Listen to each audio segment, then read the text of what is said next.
Good day everyone. Before we start this video lecture, I hope that you are in a good condition where you can focus to our lesson.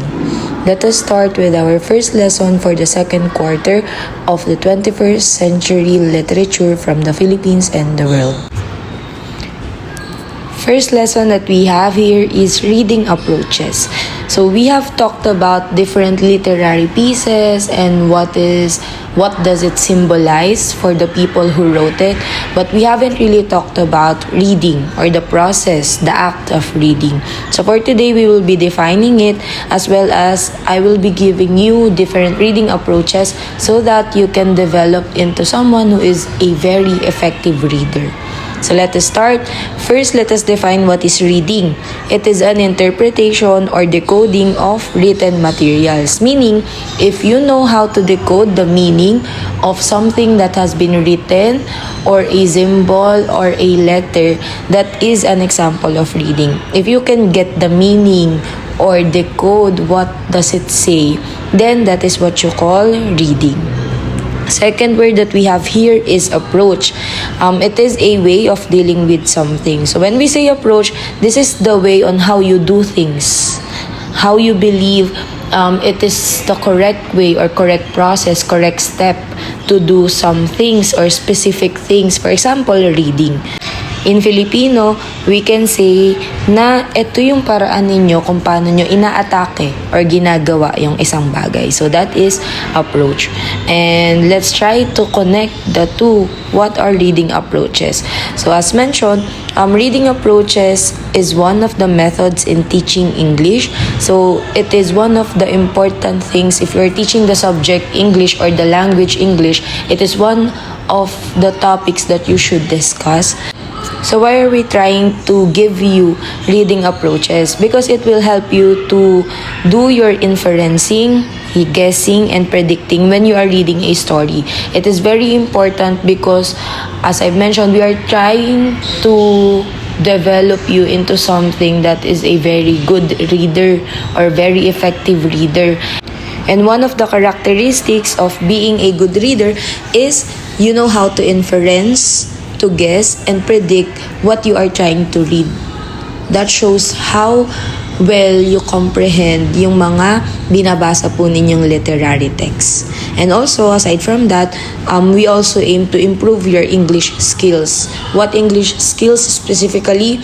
These are understanding as well as pronunciation. Of course, when you are trying to read, you try to understand the story. Hindi ka lang basta-basta nagbabasa. So there are people na pag tinanong mo, do you know how to read? Of course, they will answer yes. But if you're gonna ask them, do you understand what you read? Or did you understand what you are reading? Ang sasagot nila sa'yo, some will say yes, some will say no. Not everyone understands what they are reading. So, isa yon sa mga dine-develop natin or ini-improve natin. Another one is yung pronunciation. Miss, di ba po when we are reading, sa isip lang naman tayo nagbabasa. So, bakit po may pronunciation involved? Some people read with their eyes. Some people naman read with their mouth. So kapag pinagbasa natin yung isang tao ng mas malakas, meaning loud reading yung kanyang gagamitin or gagawin, di mas may enhance po natin yung pronunciation nila. So that is for reading approach. Now, in total, I will be discussing 4 reading approaches, starting with skimming. So first one, we have skimming. Skimming targets the main idea of the text. So it helps you to quickly identify what is the main theme, what is the story all about. When you are trying to skim the story or the literary text, you are trying to read the first and last paragraphs because you are just trying to find the title, the subtitles, subheadings, as well as the illustrations if the literary text have illustrations. If the text is very long, kung yung literary text ninyo, for example, is a novel or a 10-page essay, syempre mahaba sila, di ba? So, hindi lang naman pwedeng first and last paragraph yung babasahin mo. So, you should target the first sentence of each paragraph. So, bawat paragraph dadaanan mo, but just the first part or the first sentence yung tututukan natin. According here, compared to other reading approaches or ways of reading, skimming is done 3 or 4 times faster compared to them. Bakit po?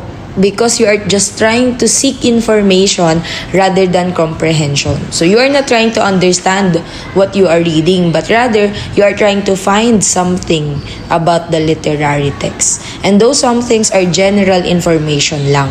Okay, nothing too deep, hindi mo ina-understand yung kanyang symbolisms, but you are trying to find the general information regarding the text. So that is for skimming. Tatandaan niyo lang, if it's skimming, general information lang yung hinahanap ninyo. Next, we have scanning. So scanning and skimming actually are like twins. Pero later on, I will discuss bakit sila naging twins. So for scanning, you are reading a text to get the summary of it. You want to summarize the story, you want to get the gist of the story. So somehow, in scanning, you are trying to understand the story.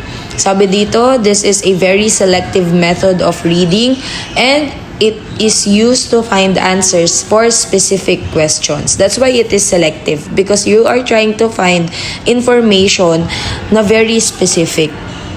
When you are reading, of course, you are targeting to answer specific questions, or you are targeting to answer some questions.